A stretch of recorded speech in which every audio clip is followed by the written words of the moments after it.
সালাত হচ্ছে ফরজ সালাতের পরে রাতের সালাত, তাহলে আমি এটা জানি।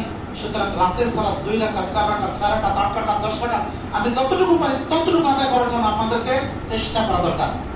তাহলে তো আমি আগাবো, তাই না? যেটা জানি ওটা আমাকে মানতে হবে, যেটা আমি জানি ওটা আমাকে পালন করতে হবে, যেটা আমি জানি ওইটা আমাকে জানার আমল করার মাধ্যমে ওটাকে আরো আরো বেশি সামনের দিকে এগিয়ে নিয়ে যেতে হবে। তাহলেই না আমি ভালো মানুষ হতে পারবো।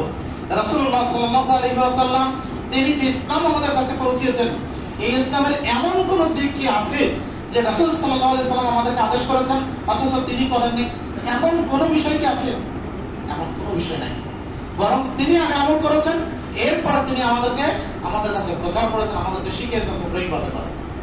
আবার ইসলামের যতগুলি দিক দেখবেন এমন কোন খুঁটিনাটি বিষয় নাই যেটা রাসূল সাল্লাল্লাহু আলাইহি ওয়াসাল্লাম ব্যক্তিগতভাবে তিনি তার পক্ষ থেকে তিনি বানিয়ে বলেছেন। আল্লাহ বলেন ওমা ইয়ানতিকু আনিল হাওয়া ইন হুয়া ইল্লা ওয়াহয়ুন ইউহা। মুহাম্মদ তার নিজের পক্ষ থেকে কোনো কিছু বানিয়ে বলেন না, বরং তিনি যা বলেন সেটা তার কাছে ওহী করা হয়। তার ওহীর মাধ্যমে তিনি জেনে আদিষ্ট হয়ে তারপর তিনি আমাদেরকে বলছেন। সুনান তিরমিজির 145 নম্বর হাদিস 145 আনাস রাদিয়াল্লাহু আনহু বলেন রাসূলুল্লাহ সাল্লাল্লাহু আলাইহি ওয়াসাল্লাম ওযু করলেন, এরপর তিনি এক চিল্লো পানি নিলেন, আর পানি নিয়ে তিনি তার থুতনির নিচ থেকে দিলেন, দিয়ে তিনি তার দাড়ি খেলাপ করলেন, এরপরে বললেন হাকাযা আমার রব্বি, এইভাবেই আমার রব আমাকে আদেশ করেছেন। সুবহানাল্লাহ। তাহলে ওযু করছেন রাসূল, এই ওযুটাও কিন্তু তার নিজের পক্ষ থেকে বানানো নয়, বরং আল্লাহ তাকে শিখিয়েছেন, সেই ওযু কিন্তু তিনি আপনাকে আমাকে ওযু শিখাচ্ছেন। তাহলে এবার বলেন, যে ওযু আল্লাহ রাসূলকে শিখিয়েছেন সেই ওযু যদি আমি আপনি না করি তাহলে আপনার আমার সালাত কি হবে? হবে না।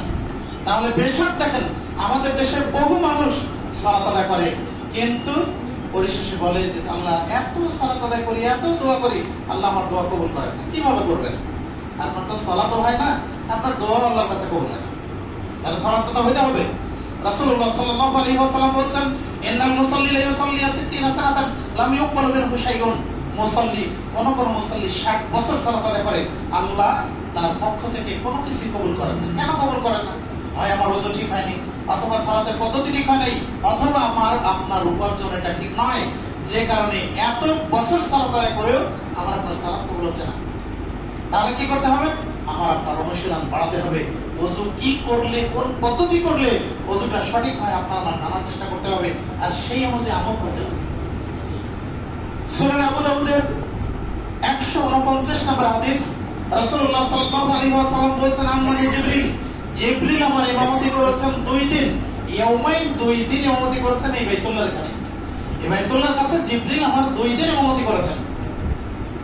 প্রথম দিন 5 ওয়াক্ত সালাত আদায় করার পর তিনি চলে গেলেন, দ্বিতীয় দিন এসে 5 ওয়াক্ত সালাত আদায় করালেন।